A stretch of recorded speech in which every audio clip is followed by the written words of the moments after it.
You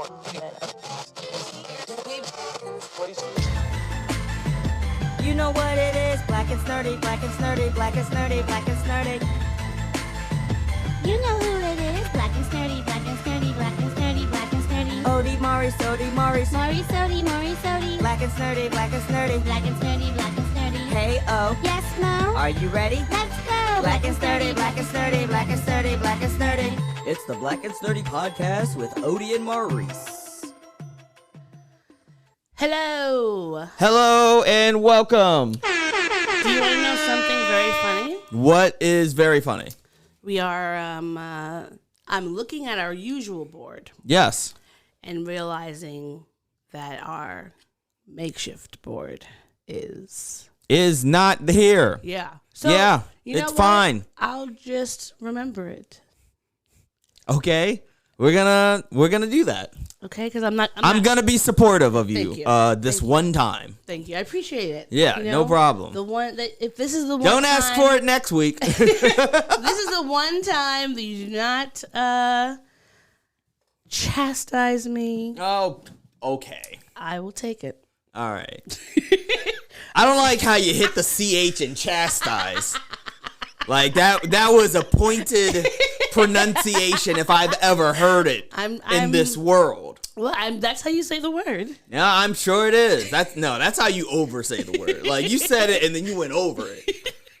Okay, Welcome to another episode of the Black and Snerdy podcast. I, of course, I'm Maurice. And I'm Odie. And together, we're just a couple of snerds hanging out with each other on a podcast, sharing it with all of y'all. Welcome to our podcast. Hello, everyone. How are you doing? Oh, boy. Yes. I'm doing well. How are you? Doing great. Well, we know that, per usual, we have... Well, one. No, we do. I think we do that. Are we doing the questions first or are we doing the RIP No, first? I think we do the questions first. Okay. We always do the questions first. Oh, no, okay, that's good. Because I was about to do the questions first, but then Yeah. I was a little confused, and then you didn't have the music up. No, so I was yeah. waiting, and I was like, I don't know if I should be Yeah, we'll have doing banter. No. Banter. You're just over-pronunciating everything today. That's how you say the word. Banter. Okay. That's just my Long Island accent. I can't help that. Okay, so even the words are long? Yes. Okay, well. It's Long Island for a reason. Oh, my God. You are just leaning into it. I don't Maybe that'll usually be do the it. name of the episode that I'm going to write down Lean because into I it? finally have A pen. and I don't have a pen. Are you Ain't that sure? fun? That's so fun that I always say I'm going to title do. this something and But then at I least don't. This is early in the show, Yes. so that means I'm not gonna remember that I said Long Island pronunciation. But I mean, if you have to look for it, you know it was early in the show. It's not like an hour in, and then you Okay. can listen in on like second speed, Yeah. and then find it. Okay. Well, we'll see if I do that. We shall see. All right, I have the question. But first, Q&A with O&M. You pick one. Yeah. Just a couple Q&A questions, just so that y'all get to know us and we get to know each other. Am I going first? Yes. Who holds the family together? That is interesting. That is interesting for a number of reasons that I will not get into right now. Not because I don't feel like sharing. I'm very transparent. But we're so close to Thanksgiving. Yeah. We're so close. So I got to use that energy to hold myself together so that everything goes smoothly. But what I will say is I think in my immediate core family, I think my sister holds us together. My sister is a fantastic person. She's a great woman. She's an amazing mom. She really knocks it out of the park. And you know what? She has come a long way. She's very strong. And I'm proud of her. So I really do. And I love her. And I really do think that she holds my family together. Oh, that's great. Yeah, Yeah. your sister's nice. I Yes. think that's I'm not surprised that you said that because the firstborns. Oh, because Lord knows it's not me. I'm a deterrent.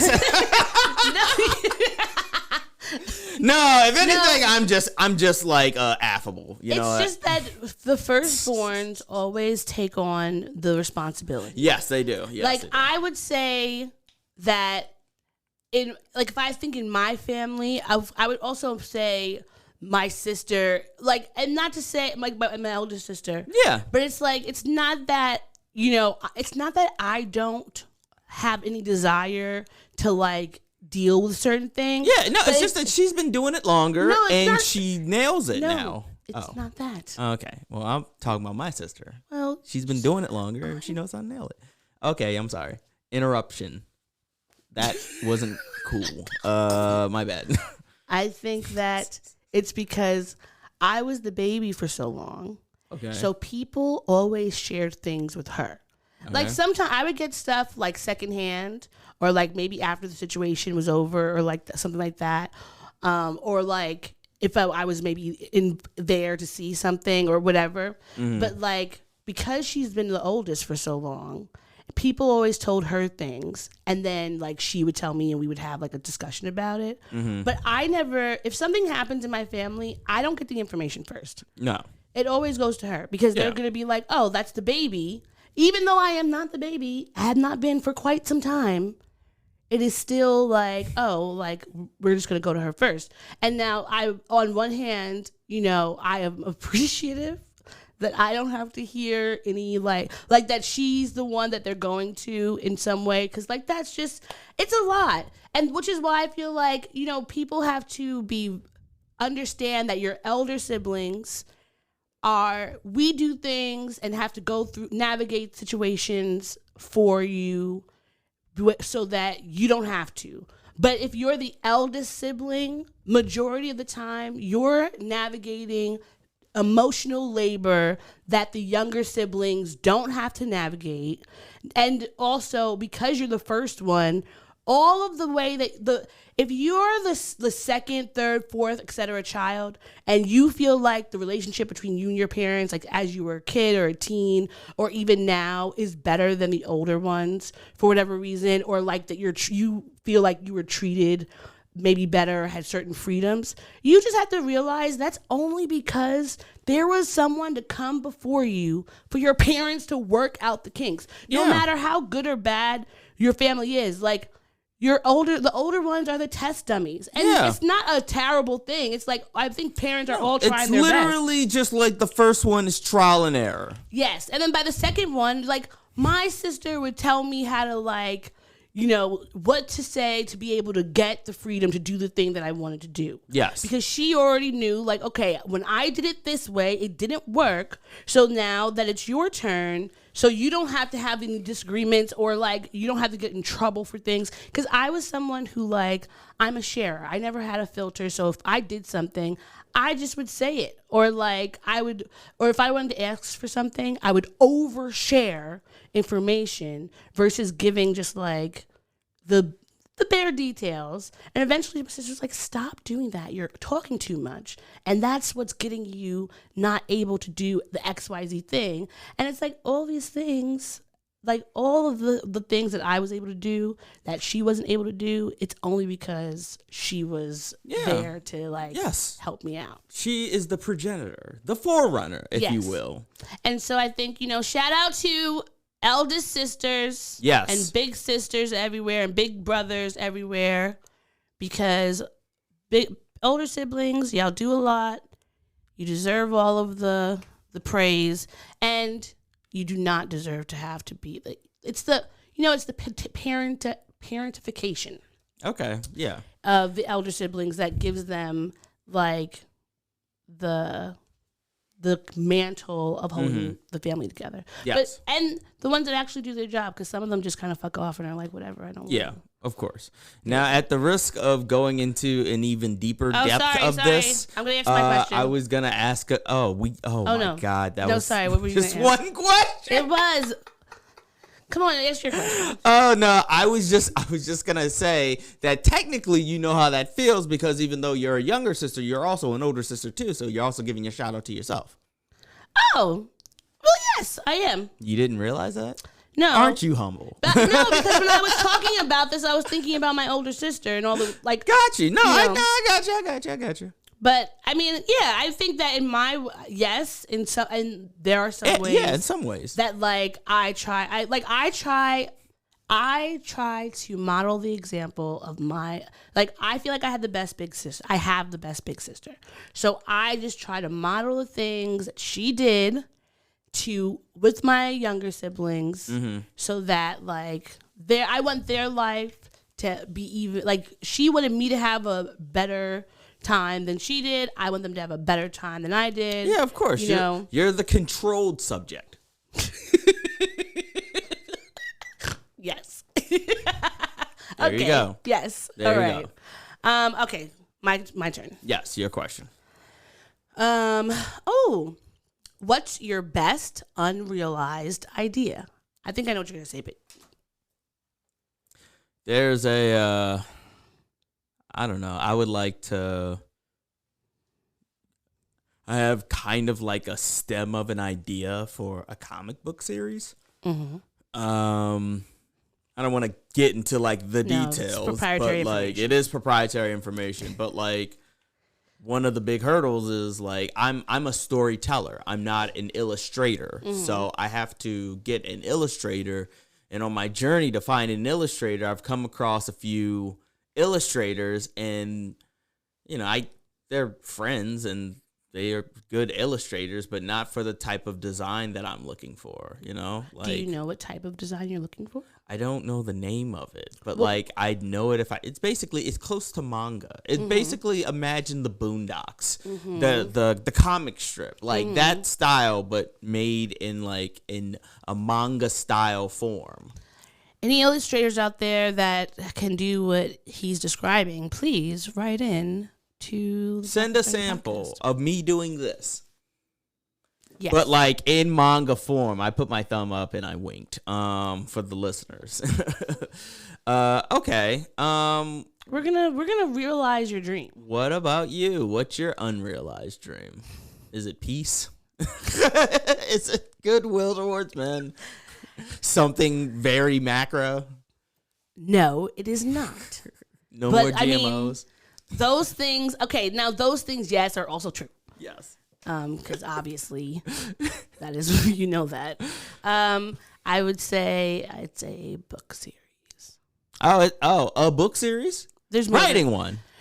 Oh, multiple. There are multiple ones, but there's several ones that I have been, I would say, working on in a whatever sense that I haven't written words. Well, yeah, like sentences, but I've been just working on like the idea of it. Yeah, and the brainstorming. Yeah, portion brainstorming the idea and the story and the building portion for quite some time. But it's fun to world build. Yes, it is. And the thing about it is every time I'm Kelly. Hey. Shout out to Kelly. Every time I got distracted. Fuck. You're world building. Yes. You're doing a lot of world building. Yes. Okay, so then because the way that I think about things is I pull them from my real life. Yeah. And so say if I'm in a situation and we're doing something, something that I'm seeing is going to spark some sort of thought for me. Yeah, of course. And I'm adding that to the story, and then all this stuff, all these other things. Yeah. And so, but there's one particular one that I've that is close to my heart that I don't want to tell the world the information of it because I don't want to take it. Okay. Yeah. No. It's like you said, it's proprietary information. You don't want nobody to steal that idea. And, And you're still working on it. Yeah. Okay. So there you go. I mean, I feel closer to it than not because I often talk about it with one of my besties who's also we've been working on books together for yes.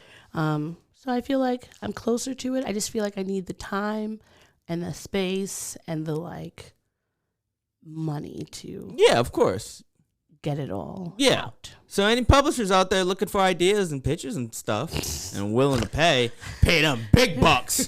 Them big book bucks. BBBs, baby. BBBs. Yes. Yes, Thanks. I'm also being supportive. I appreciate you. But yes, yes. I just need the money. I think that I forget which author it was. Her name just escaped me, but her friends, I think it might have been Toni Morrison, where her friends like Dorian is all things. Shout out to you. They raised all this money, like $100,000, so she could write a book and not have to work that year. No, of course. No, Hey friends, start donating me money. Yeah, so I could save up. Yeah. $200,000. Yeah, friends. And that way I can not have to work. Wouldn't it be great okay, I'm not getting into this. Okay. That is, we both answered the questions. Yes, we did. And now we can get into the beginning of the podcast, which, is sometimes somber. Well, okay, I shouldn't say it's every somber. No, it's okay. always somber. I think that, of course, we talk about death, and death is sad, but death can sometimes also be, we could see it as this person is, no longer in pain, or, they are in a better place or something. But we don't have to, it doesn't have to necessarily be super somber, but it can be just, what is the word? It's like when you're honoring people on Veterans Day or okay, it could be memorial. It yes, could be a memorial, a celebration of life. A celebration of life. We're sure. celebrating the lives of people that we think are amazing on this plane. Yeah. But now have gone to the next one. To be with the ancestors. Yes. Now I'm gonna play the instrumental for "It's So Hard to Say Goodbye to Yesterday" by Boyz II Men while we do this. So, who are we honoring first? First is the Kevin Conroy. He was the voice of Batman.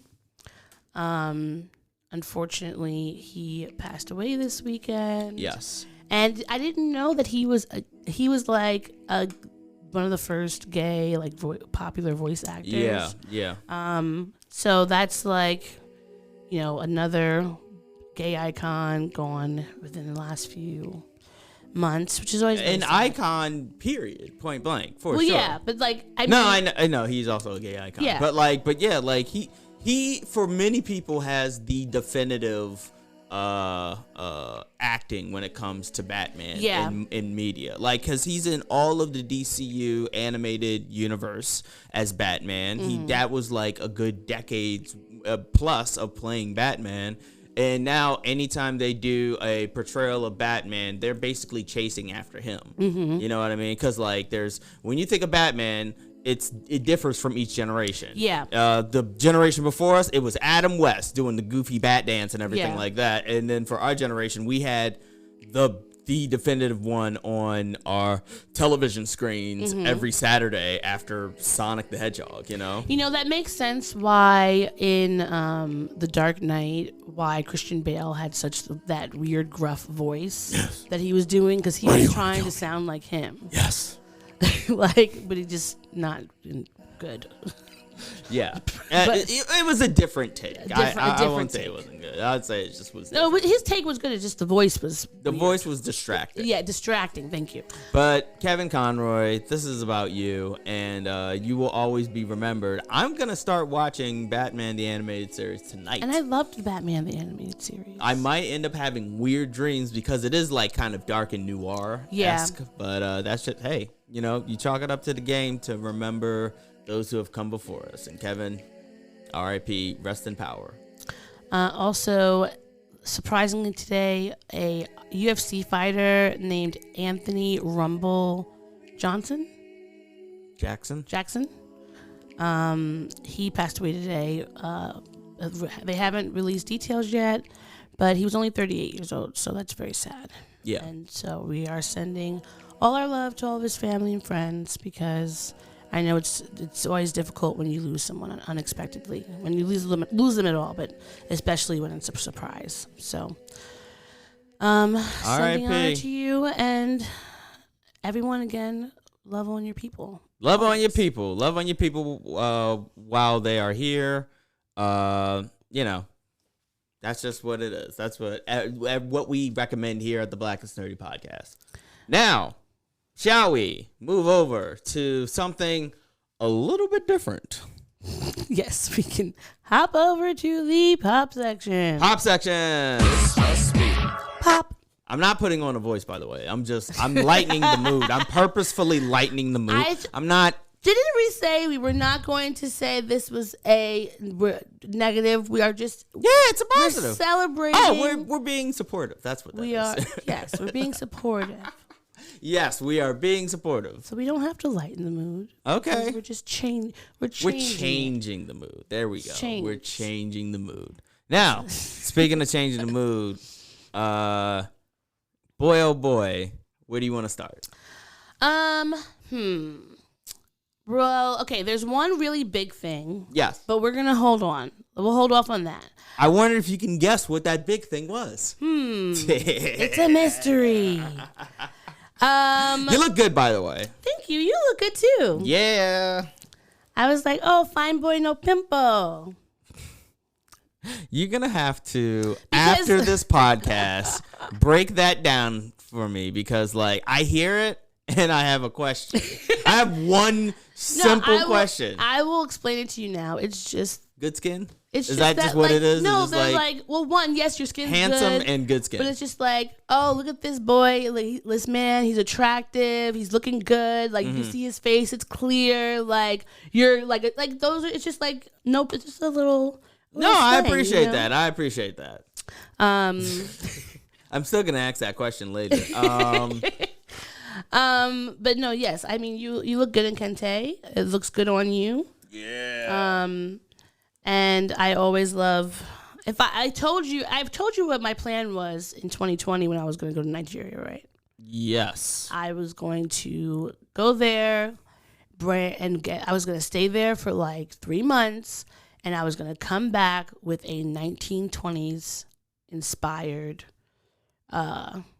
some 1920s inspired outfits in like Ankara and different fabrics and stuff. Yes. Because I wanted to like celebrate the Roaring 20s, but like in how I would envision if like taking out all, like if slavery hadn't happened and we were just having Roaring 20s in Africa. Yeah. Like what it would have looked like. Yeah. No, I get it. But we yes, we'll talk and about probably that. some boots. No, I wouldn't wear boots. It's hot. I know, that's why you would get the boots there to bring back them here. Ankara boots. It's just like shopping off season. That's all. I don't know if I would want an Ankara boot. Maybe. I don't know. I'll have to see that. But okay. Do you own Tim's? No, but I need. I'm going to get some. That's surprising. This year. I'm going to get some this year. Okay. Because before What it just color? was like the butters, of course. Okay. I don't know. You strike me as someone who like purple Tim's. No, I would get colored Tims.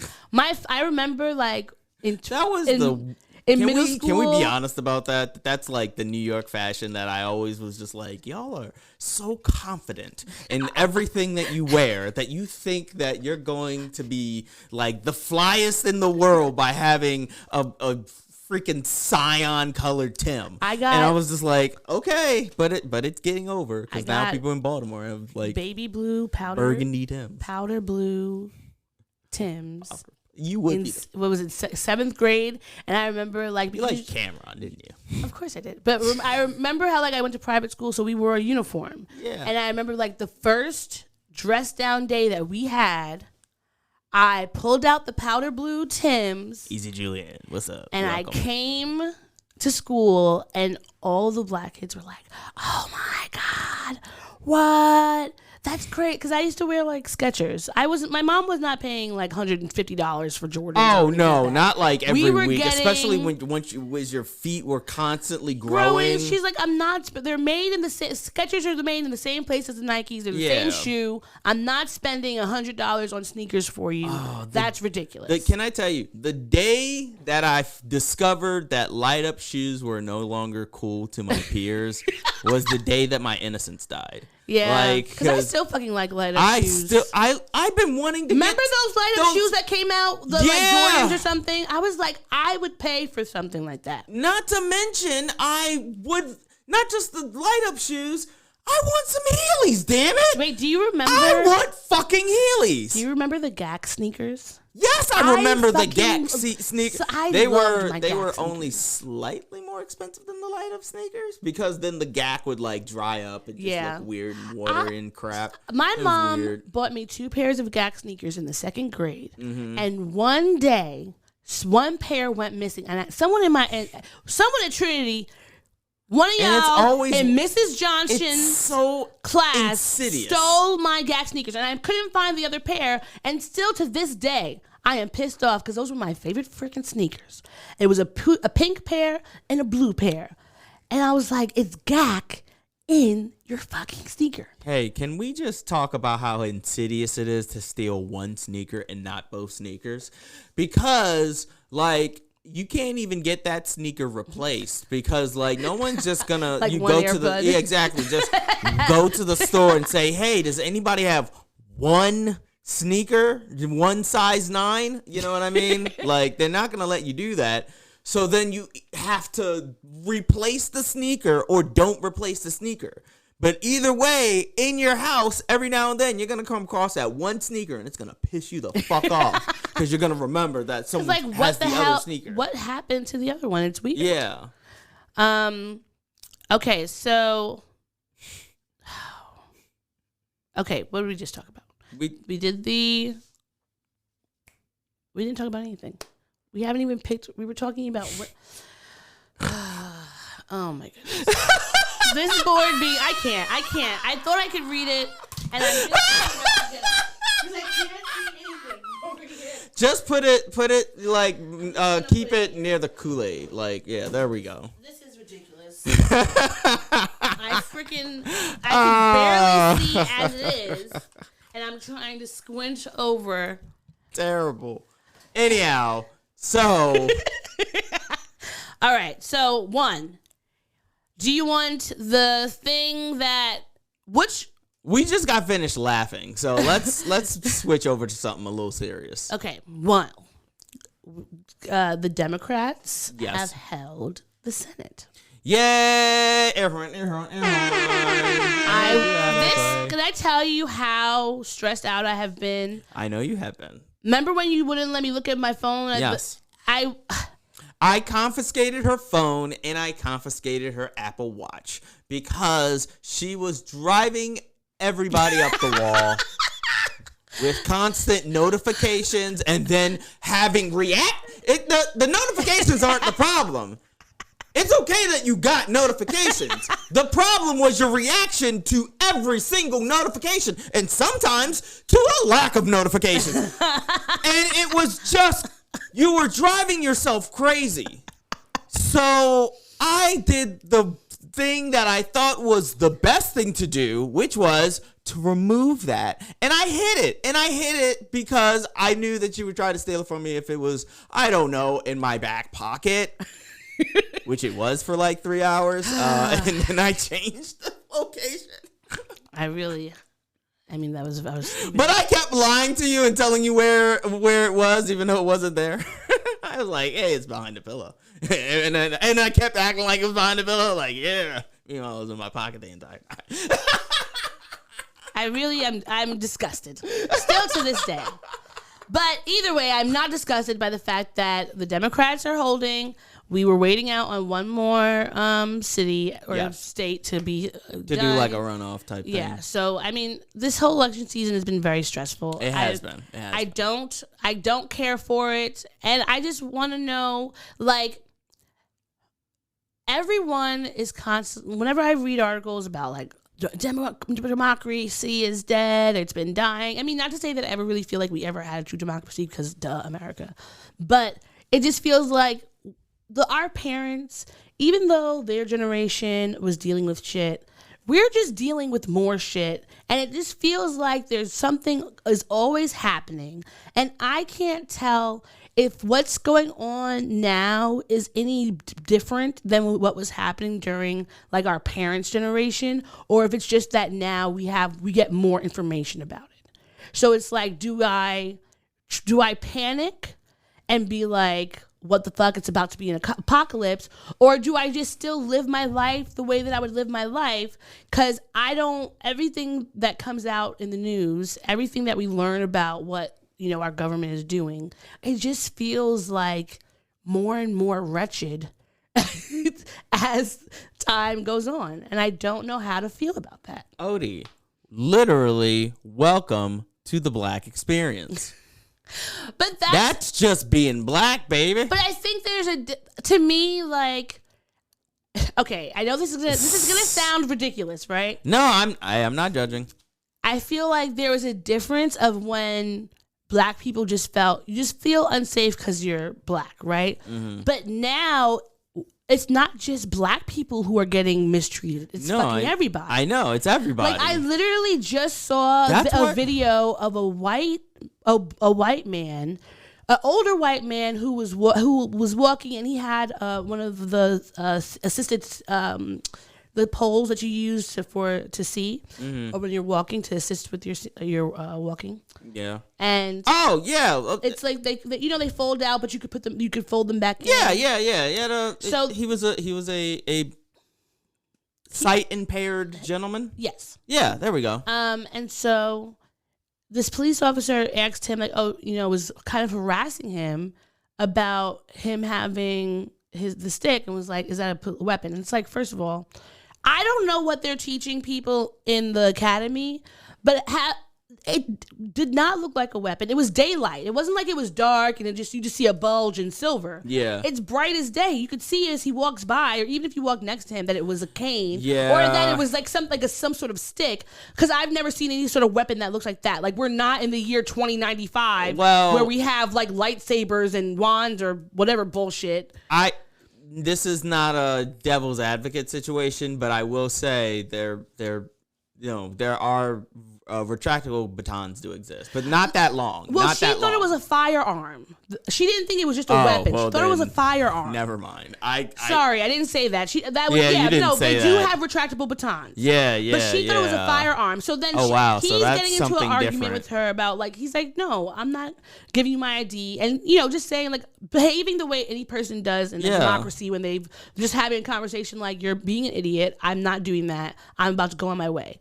So she's arguing with him. Then another police officer comes out, and he's like backing her up because she was talking about, do you want to get arrested? And he's like, for what? I'm just walking and I just have this stick.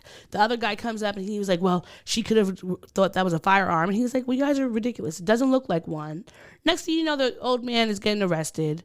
And it's like, if an older white man is getting treated like this more and more, I see them all the time, especially one that it wasn't like he was doing anything or whatever, he's just walking on the street, then shit's really going to the crapper. Yeah, no, it's like after years of being either at worst the disrespectful ones and harassing people, or at best not doing anything and just keeping quiet but witnessing it anyway, like it now is a situation where all types of people are getting like this kind of treatment. Mm-hmm. And therefore, only now that even though the ones who have been receiving this on a day-to-day basis for generations have been saying, hey, could y'all not do this anymore? Like, in the most, sometimes it's radical, sometimes it's always, you know what I mean? Like, it's sometimes radical, sometimes it's simply just like being peaceful. And then other times it's just like, hey guys, like, I've had a rough day. Could y'all maybe not like do the weird one thing that y'all are doing? And now everybody is experiencing that, and only now do they feel like, oh, if it could happen to us, then democracy must be dead. You know what I mean? I think it's happening all over. This stuff has been happening. I think that's why Martin Luther King was saying, like, injustice anywhere is an injustice everywhere. Yeah. Because I think that people sometimes, they're so insular and they're like, oh, it's not happening to me, so no big deal, regardless of what it is. Yeah. But they don't realize that, like, if they're willing to do that to one person, they're going to do it to everyone, because the first person is just the test. Yes. To see if it's just testing to see, will you allow this to happen to somebody else? Yes. And it goes as small as just in a classroom, a child starts bullying somebody, and like, if the other kids say you're not going to do that, then that's not going to happen. But if the other kids are like, okay, sure, then it's like, it's going to go farther. And then next thing you know, people are getting bullied all over the place. So I think that, all right, that makes me feel less anxious. Yeah. And to answer your question that you posed what feels like a million years ago, all you have to do is just live your life. That's all you can do. That's really all you can do, is just live your life. Yes, this stuff is happening. It's not to say be ignorant with your head in the sand and like pretend like this stuff doesn't happen, because guess what? When you stay ready, you never have to get ready. Just like have that somewhere in your body. And I know that's not healthy, but that's just the experience, and that's all you have to do in order to just have fun. Go on a girls trip, like go to get some sushi, do what, all sorts of things, like self-care, girl. Get your nails done, get your hair did. Like you could do like anything. Like just live your damn life to the best that you possibly can. Go to work, take a shower, like all areas, like big and small. To just living your life. Just live your life. Hey. Oh yeah, no, I can't sing that song anymore. Are you cutting Rihanna off? No. Oh no, that's T.I. Oh. Okay. I'm never cutting Rihanna off. Oh, okay. Let me hear it first so that you can't take sound bites out of this and warp my words without my express permission. I love Rihanna. Rihanna is queen. You can never deny your Bajan princess. No, I think there's a law against that. Actually, I think it's treason to do that. That's high treason. So no, I don't want to be sent to nobody's gulag all because of my queen. No. Okay. All right. Well, speaking of someone who maybe should be put in somewhere captivity, Nick Cannon is having another child. Speaking of high crimes against society. No, I have a theory about this. So last week, and mind you, this is a week removed from last week when we said there was the 11th kid was coming. Now he has number 12. I think he recently read a book about Genghis Khan. And you know how they say that Genghis Khan is in like 3 million people's DNA and shit like that? I think he's like, that's crazy that no one else has tried to do that. That's a good long con. That's a good long. You know what? If you're trying to create a legacy for yourself, you can't do wrong then getting millions and millions of dollars from like not America's Got Talent, but like the song, the mystery songs, The Voice, or his voice. No, the Masked Singer. Yeah, to do Masked Singer. And then directly divert all the funds of your paycheck, your millions of dollar paycheck, to baby formula and child support all over the world, all over, let's be real, all over Atlanta, all over the South. And one in LA. And obviously there's going to be one in LA. I wouldn't be surprised if there's one in New York. Just like, you know what I mean? I would be surprised if there was one in Chicago. Now, anyhow, that's neither here nor there. But I think he's literally trying to have some sort of legacy where it's like, and these 24 will go off, and then they will create 48, and then they will create 96, and so on and so forth until like heaping generations of cannons roaming the earth. I think that he's going to build some sort of time capsule that can't be opened until like 10 years after his death. Or maybe, actually, it's not going to be open for like 100 years. Yes. So that way, it's going to be more impactful. And they're going to be like, wow. So Nick Cannon, he's going to be in the archives. Because everyone's going to be talking about how many babies he had. And so they're going to look him up and they're going to be like, wow. And then people are going to start doing DNA tests. And they're going to start seeing like how far his DNA really spread. Yes. I'm looking forward to this. I'm looking forward to it as well. You know what's also going to be in that time capsule? Some frozen sperm. Yep. Yeah. Have a new baby. Yep, there you Restart go. the engine. What? We can make a fresh. We can clone. You know what they're gonna do? They're gonna take the sperm. It's gonna be sperm and like I don't know, gold or something that'll like increase in value. Yeah. Because gold is something precious gems that will probably always be around. Yeah. And then it'll be like, well, whoever wants these monies, you could have a new baby. But not somebody that's like his direct descendant, like a nothing like that. Yeah. Nothing like that. This is not Game of Thrones. No, this is Game of Cannons. Cannon Thrones. Cannon. Oh my goodness, you can do. It's all there. All the clues are there. Maybe it is a Game of Thrones. That's a joke I made last week. It was. It's all connected. Oh my goodness. Okay, so do we even have to say congratulations? Yeah, I mean, I congratulate. No, I'm happy that congratulations. I hope that it's a happy and healthy pregnancy, delivery, and safe. Yes, and that this child a baby's a blessing, regardless of how many other ones he has. And if he wants to keep having them, and the same women want to keep having them. So. If these are grown adults who are enjoying the expansion of their family, at this point he has the money to take care of them. Do I believe he has the emotional capacity? I don't know. I feel like children, it's very important to have like some sort of consistency and all that. And it's like this to me, it's very similar to like if you were living in a culture where you have multiple wives, but you're going to have multiple children. I know some men who have like 28 children or people from families like that. But they were like, the father had 3 or 4 wives and they had like 30 siblings, but they were all with this one woman. I just watched this video of her. She's a black woman who owns this beautiful brownstone in Brooklyn. It's because her father purchased 2 brownstones next to each other and broke down the wall in the middle. So the families lived in the houses, so everybody would be living together.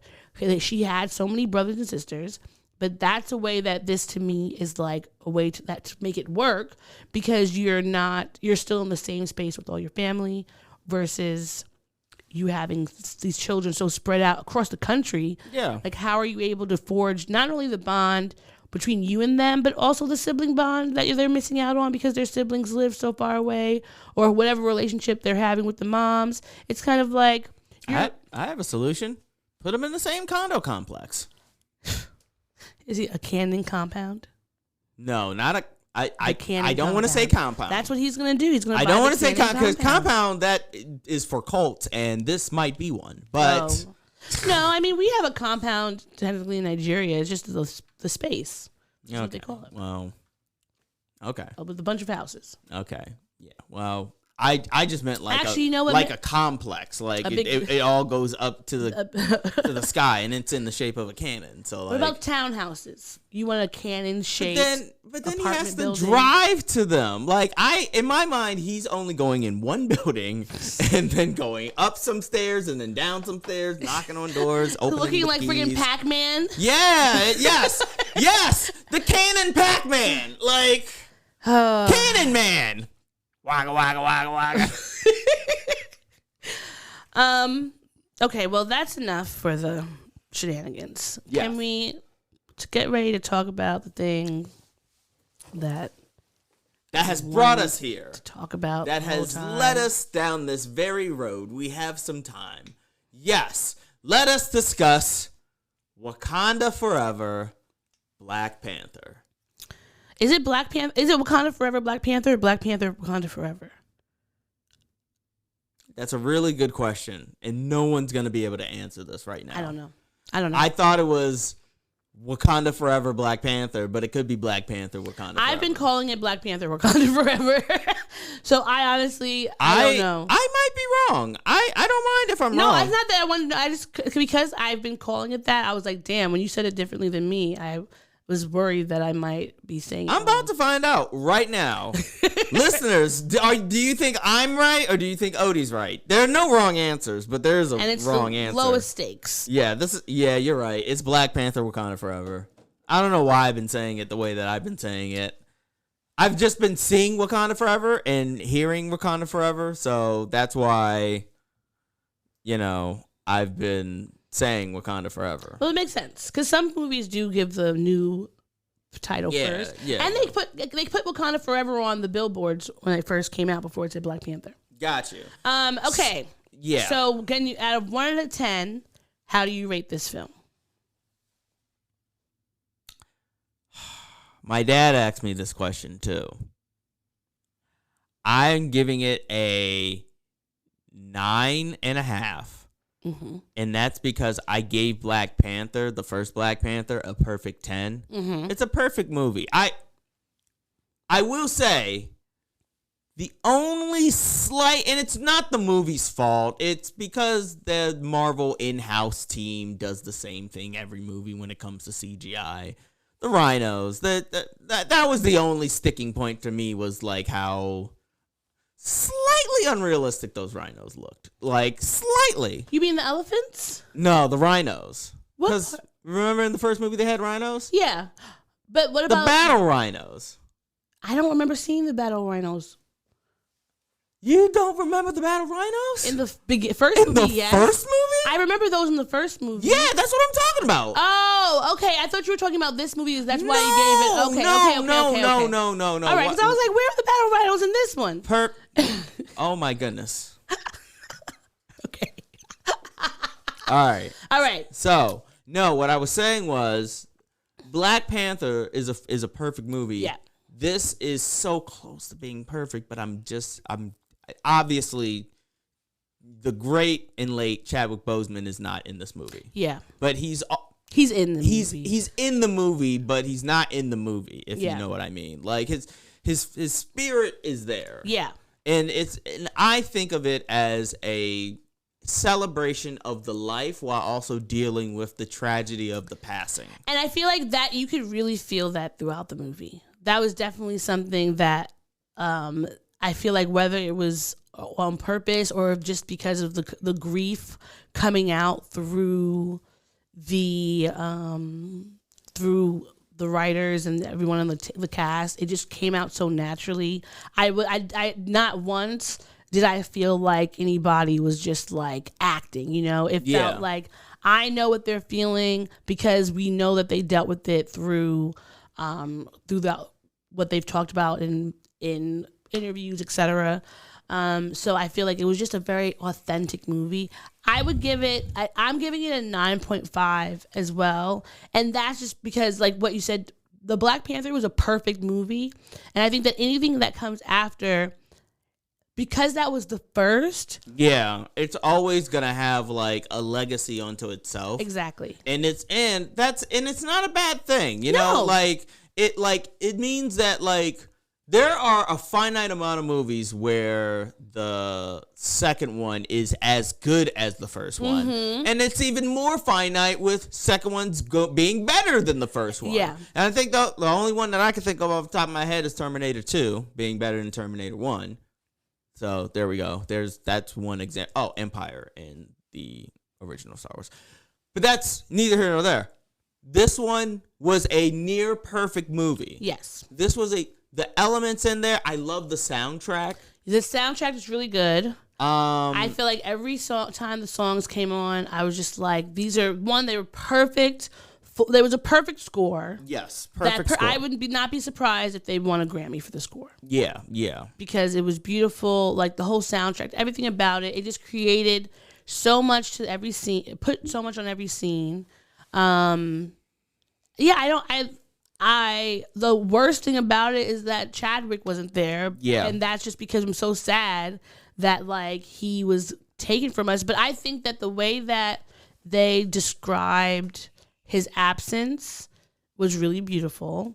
Yes. Okay, we're gonna do weird. If I'm not gonna say, I'm gonna try not to say any spoilers.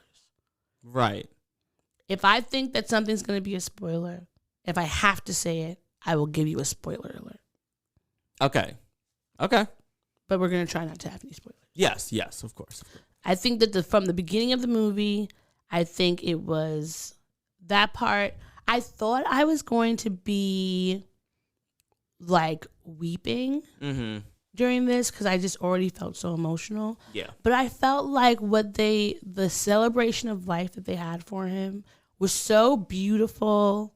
And just like everything about it was like, that they put their blood, sweat, and tears and like love into making this funeral, memorial, grieving time the most beautiful thing that you could ever see, like in honor of him. And I feel like that was what was like so special about it. Like the only reason you could say that this movie is better than the first one was because if you're saying like with the amount of love that went into this one, like that is like it's like really like, at a funeral when you have like the montage. Yeah. This is like a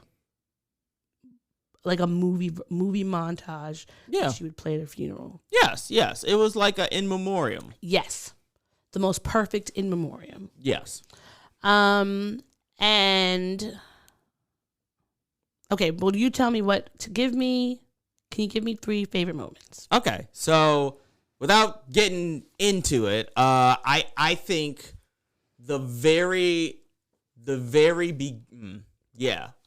I think the introduction. So it's not a secret that one of the characters in the movie is the main antagonist is Namor. I think his introduction was so like well handled. I think like when you first off, can I just say I thought I was watching Avatar and I thought Avatar was going to be coming out in December. Like there is so much of effectiveness when it comes to how they treat water. It's like insane how well it is done and how well it is handled. Like when the very first introduction of Namor really grabbed me, and stood out.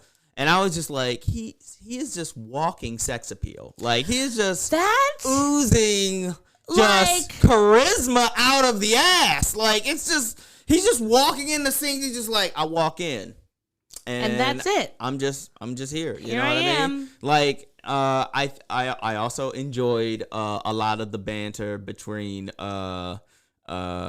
Shuri and Okoye, the guard. Oh yes. Yeah, a lot of their banter I think was it's first off, it's so great that in a Marvel universe I could feel like black people's presence in the writing room. Yeah. You know what I mean? Like it was just like the same way with Black Panther, the first one.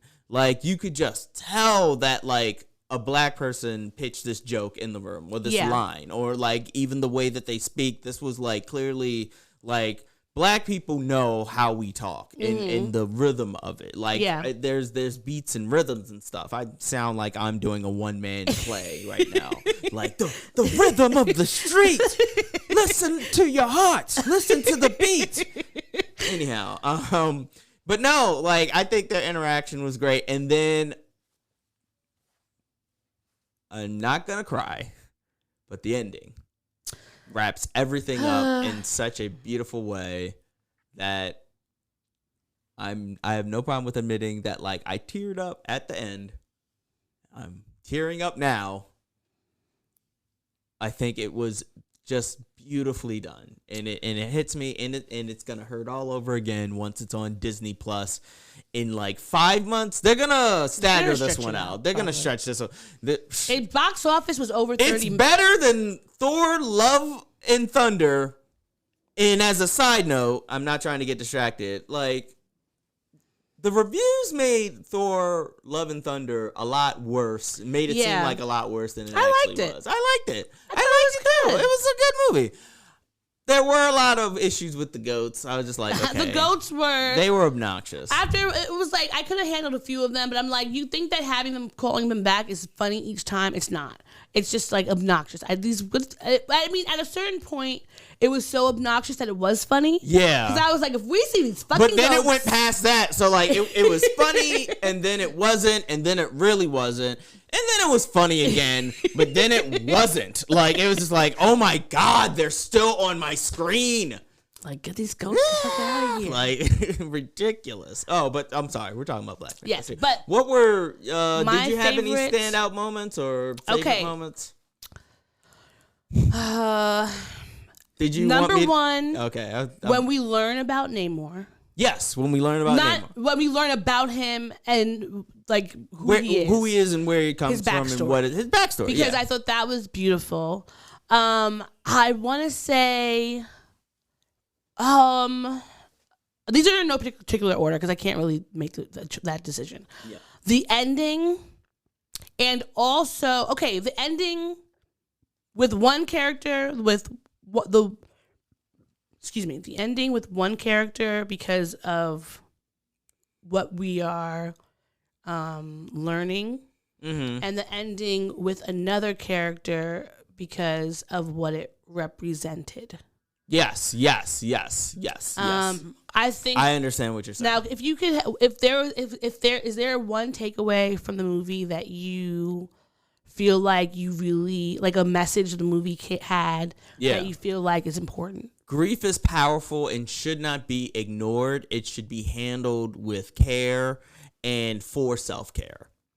Yes, because you're never gonna get over it. You're never going to get you over it. have to learn how but to get through it. You have to get through it. But so you're not making bad decisions because of that grief. Yes, or yes. that trauma. So I think that's true. You can't let grief consume you and dictate your actions. You have to dictate the action of dealing with your grief. Yes.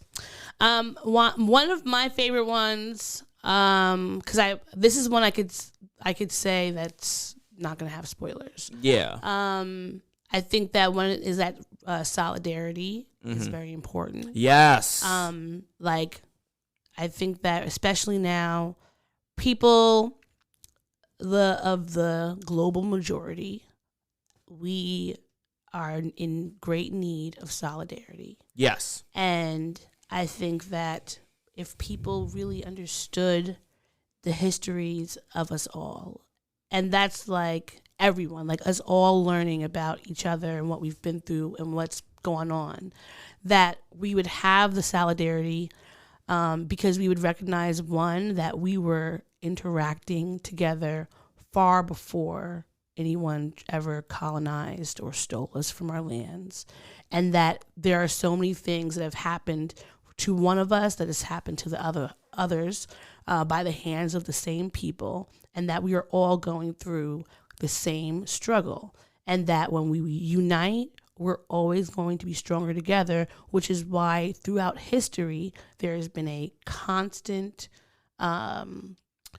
tactic of anytime we have been together and anytime we've had the solidarity and we're moving as one unit, that different distractions and different issues were thrown in, by the colonizers to cause us to have more infighting and dislike and all these things. And I think that's an important message. So I just had a thought.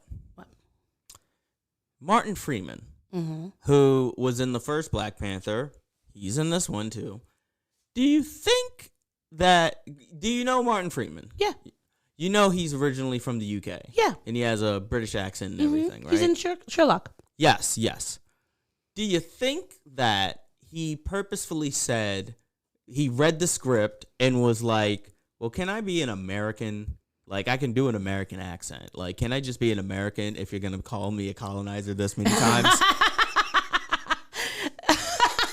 Can I be an American? Can I portray an American character? And this is how he said it. You hear this, right? This is my American accent. Can I be from Virginia? Nah, because, we're the babies. Yes, we are. know? Yeah, we are. We get to say it. We Compared get to say it. compared to And it's always in fun and just like, oh, my favorite colonizer. And I'm just like, oh no, okay. that's not what I mean. I'm talking about like America is the baby colonizer. Great Yes. Britain's the parent. Oh, So, yeah, of like course. whatever we did is from their example. Yeah, we learned it from watching it. Well, we ain't learned shit, but like, the line. They did. They did. And so I don't think it would have made any difference. But Okay. okay, we're gonna take a quick break. Yes. And we're gonna be back on live. Yes. Before the time runs out. Yes. So tune in, Snookums. I don't. Okay. You're listening to the Black and Snerdy podcast. Return to the Black and Snerdy podcast. We now return to the Black and Snerdy podcast. Hello.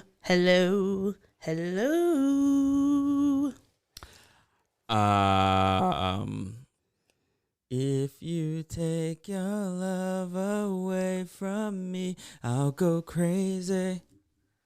I'll go insane. Do do do do do do do do do do do do do do do. Do do do do do do do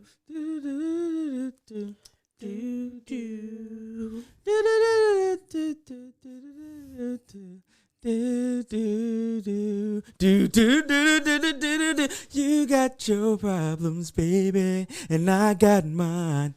Let's just spend it all by putting it together. Yeah. When you say you love me, it don't mean a thing. If you cared, you'd be there like you used to be, yeah.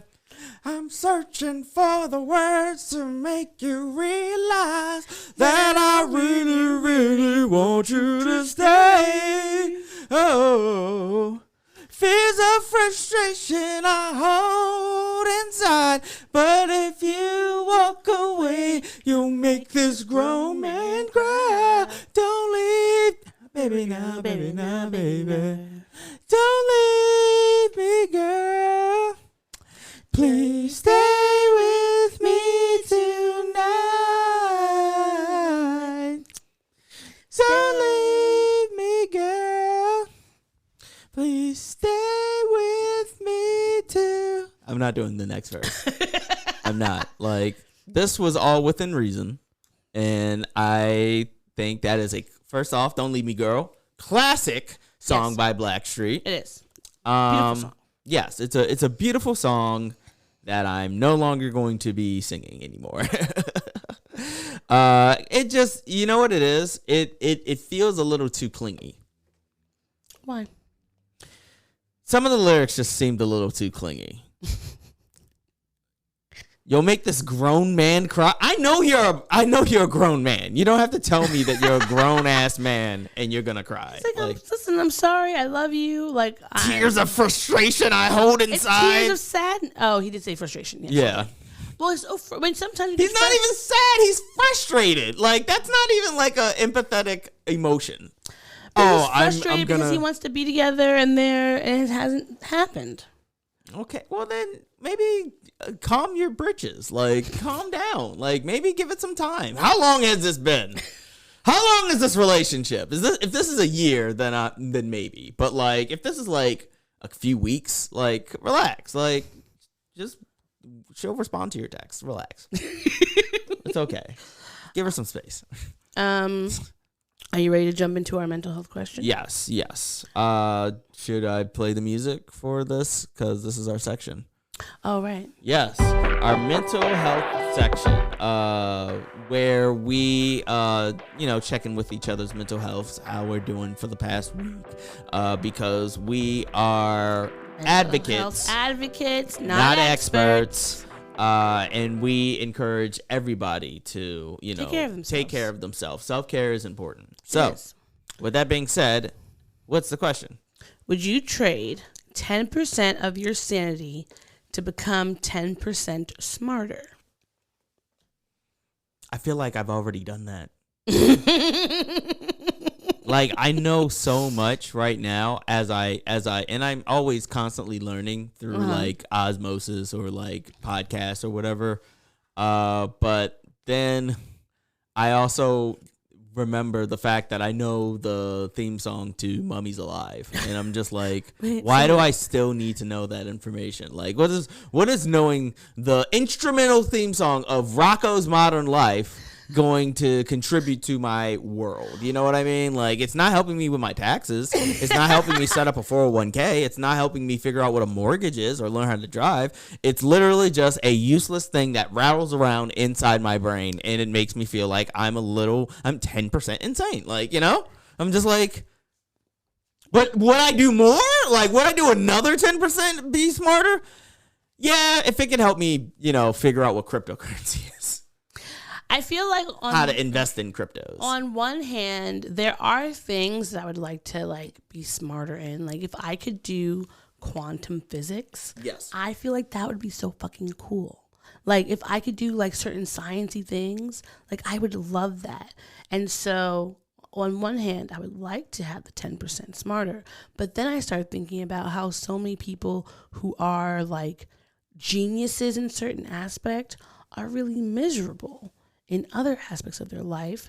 Because one, I think that sometimes, and this is not me, not a flex of saying I'm a genius or something, but as a kid, if I knew a lot of facts about things, that wasn't making, people were not endeared to that, or they would just write me off as being oh, that smart girl, and think I didn't want to do anything fun, or that I was going to rat on them and not that all I want to do was read books. And I was no, I'm a full person. I have a lot of facts in my head because I read a bunch of stuff, and I just find things out and it's stored there, and it's just going to pop out randomly.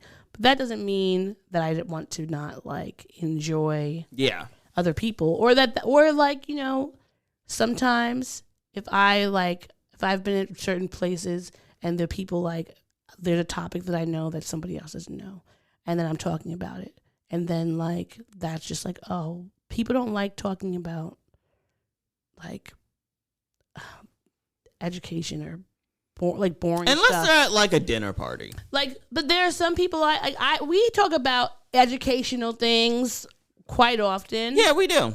But you and I like to do that, but most people don't, and then you just become the person, They write you off. They write you off as oh, that's the smart girl. As a bore or something that. Because if they don't know, and I understand if someone was talking about physics at a party, I'd probably be I would listen to them politely and then walk away, say, oh, I have to go to the bathroom, and then immediately go into the kitchen to get a Heineken, and then just stand there and hope that they didn't watch you go to the kitchen. Because then they'll know. Because then you'll either have to go to the bathroom and then be in the bathroom for 35 seconds to make it seem like you actually went in there, which I think is insidious in and of itself because, you're pretending. Or you just hover near that direction and then look to see if they're looking. And if they're not looking, then, you go somewhere else. Yeah. It's just, I think being 10% smarter could have its pitfalls. It's on one hand, what I want to know, and how much is 10%? Because it's technically, how we don't use, we use a small percentage of our brains. Yeah. So if we can, with the usage of this bit of our brains, be able to do what we're doing, if I used to think about this a lot as a kid, what would happen if I could just use a little bit more? Would I be telekinetic? Yeah. Would I have telekinesis?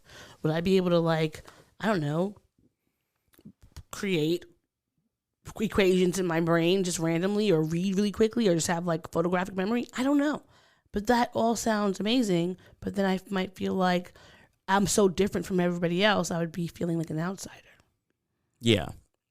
So I don't know. I think that I'm good being the regular average smart, that I am. Because there's always more things to learn and things to find out. Yeah, it's a lot like that one Simpsons episode where Homer finds out that he has a crayon in his brain, and then he gets the crayon removed because he was shoving crayons up his nose when he was a kid. And then it turns out that he's smarter Like he's actually smarter. And he, is having a good time bonding with his daughter, Lisa. Problem is that no one in the town likes smart people. And so they just stop inviting him or they ban him from places and stuff. And the only way to get back to, like normal is to shove a crayon up his brain again. And I feel like it would be kind of like that. Yeah. I can see that. Yes. And I just figured out how to navigate social gatherings, so I don't want to do anything to rock this boat. I just figured it out. Yeah. I just had a 9-hour party yesterday where I met new people and I hung out and everything like that. And I did that.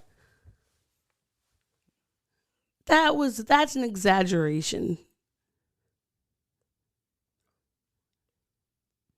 That was 9 hours. Technically 10.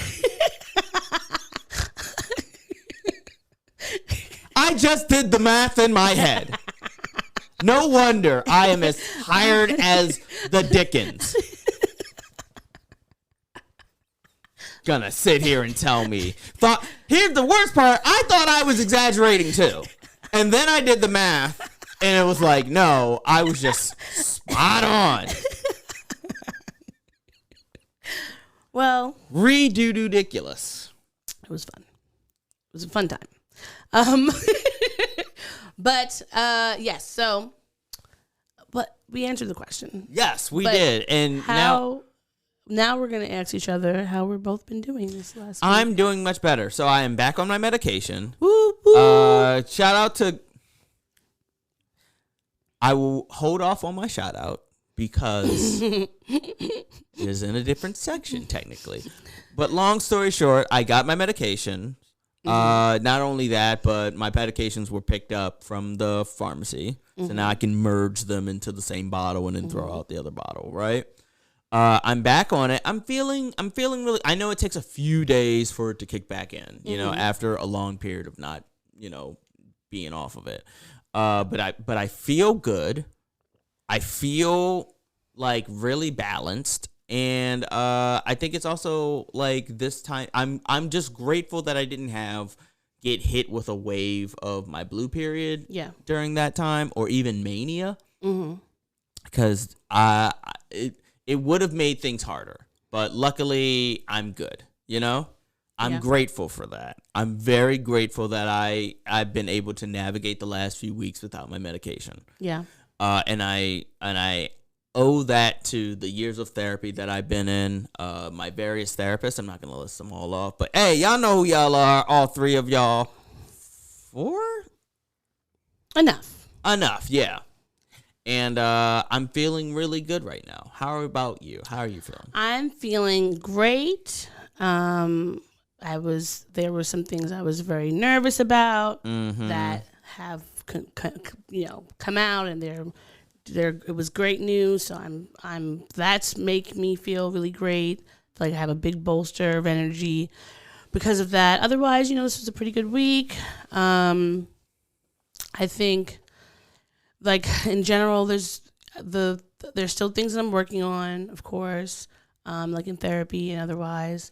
But I'm feeling better about them. And, just constantly trying to do the best that I can with what I got. And let's see, what else? Hey, Kirsten. Hello! How's it going? So yeah, and I feel like the best thing about going to therapy is that you are constantly learning about yourself and constantly able to like pinpoint things that like have caused you difficulty, and then you can do something about it. Okay.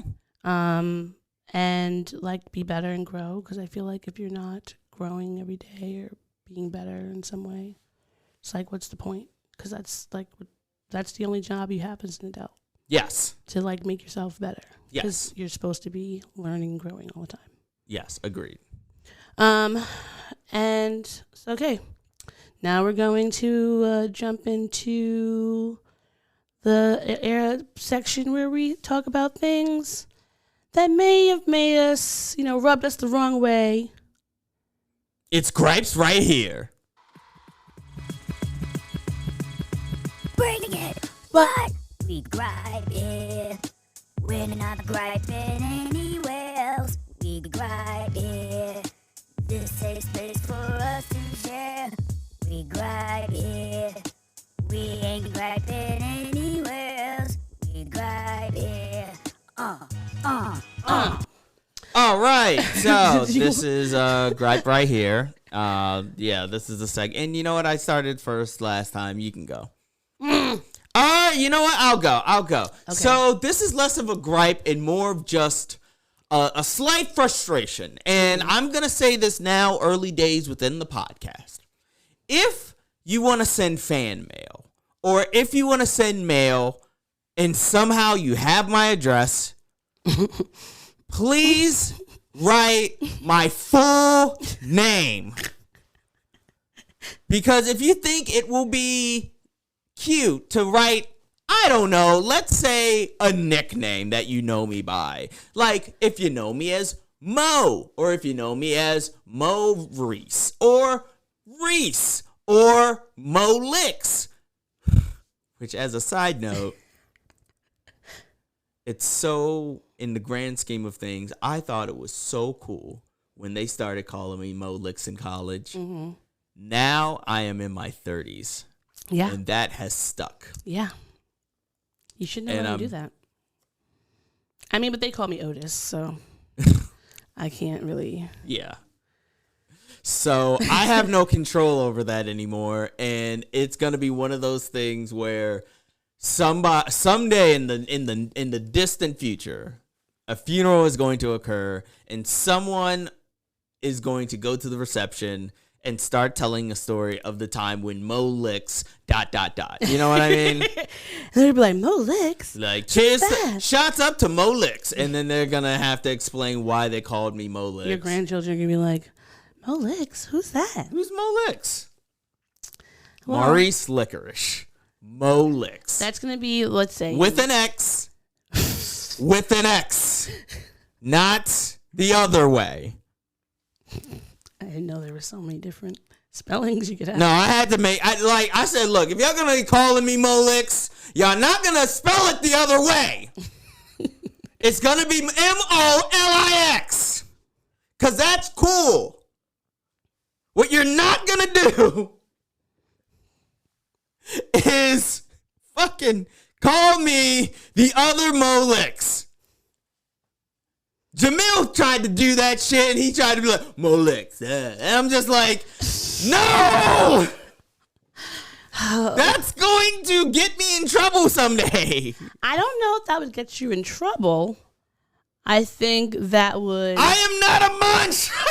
I think that would be a, endearing thing, but I guess it depends on who you'd be Kirsten, talking you to. fucked up for that.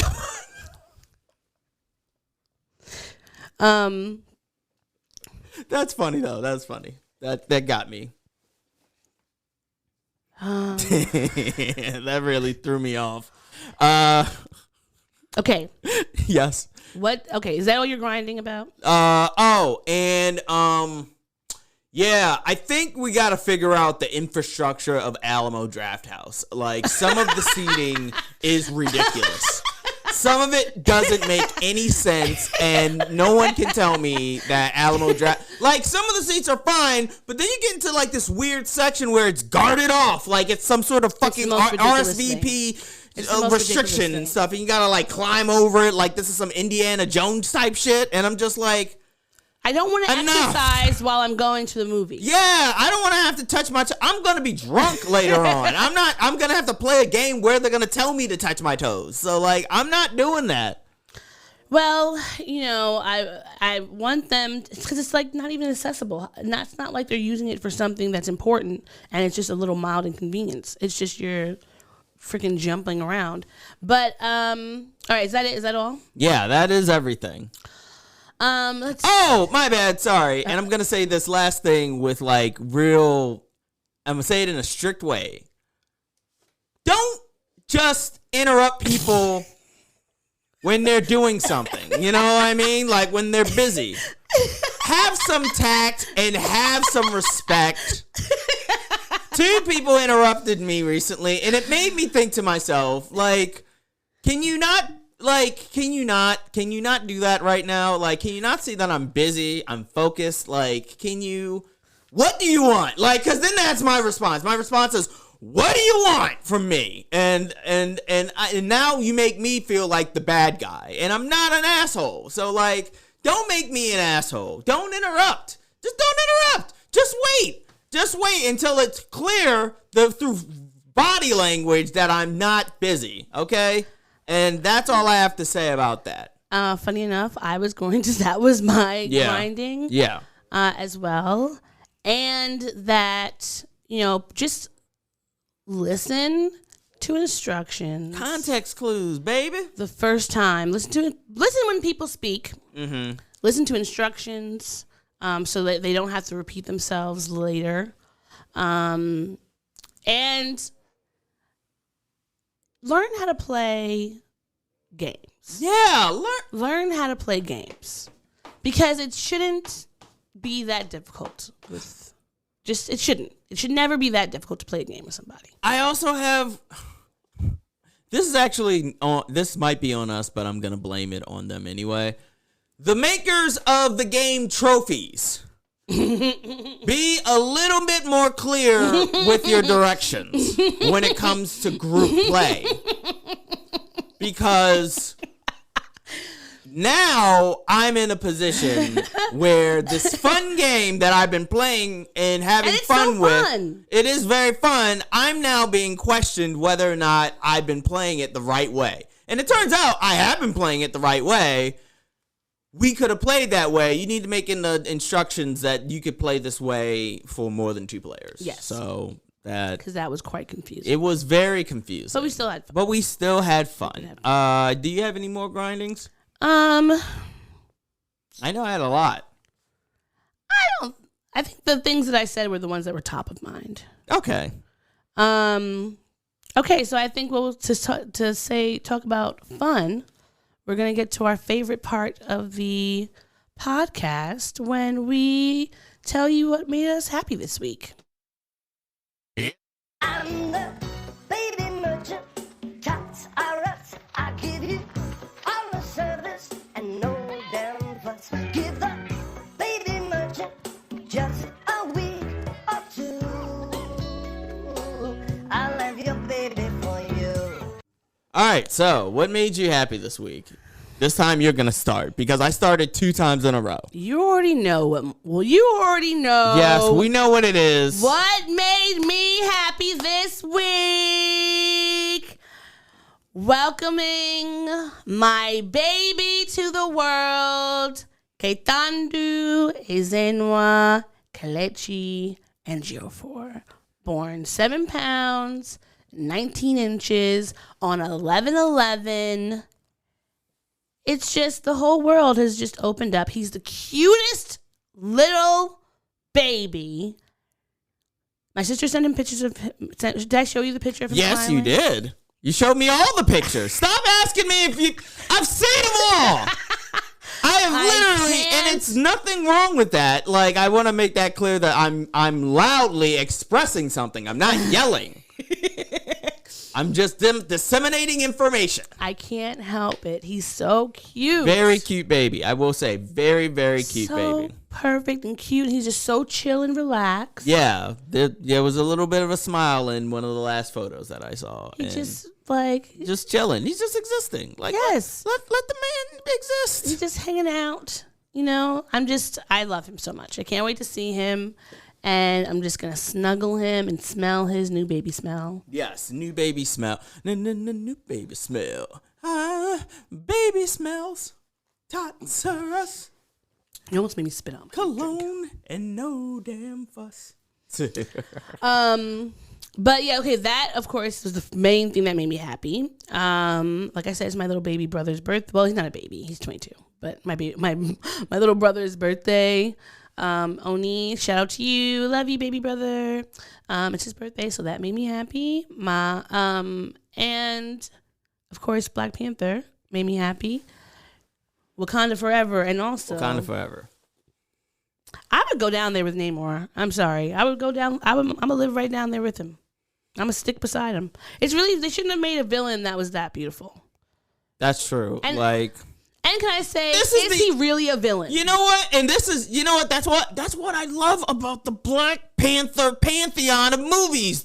Both movies have very compelling villains. Yeah. Very handsome, sexy ass that just exude fucking swag out of the ass. And I'm just like, you ain't getting that from Guardians of the Galaxy. You ain't getting that from Thor. You're not getting that from Captain America. Can you even remember any of Captain America's villains other than the second one when the villain was Bucky, and then in the third one when the villain was half of the Marvel fucking cinematic universe? Spider-Man, Iron Man, fucking Ant-Man, all the mans. Ooh. They had all the fucking mans on their team.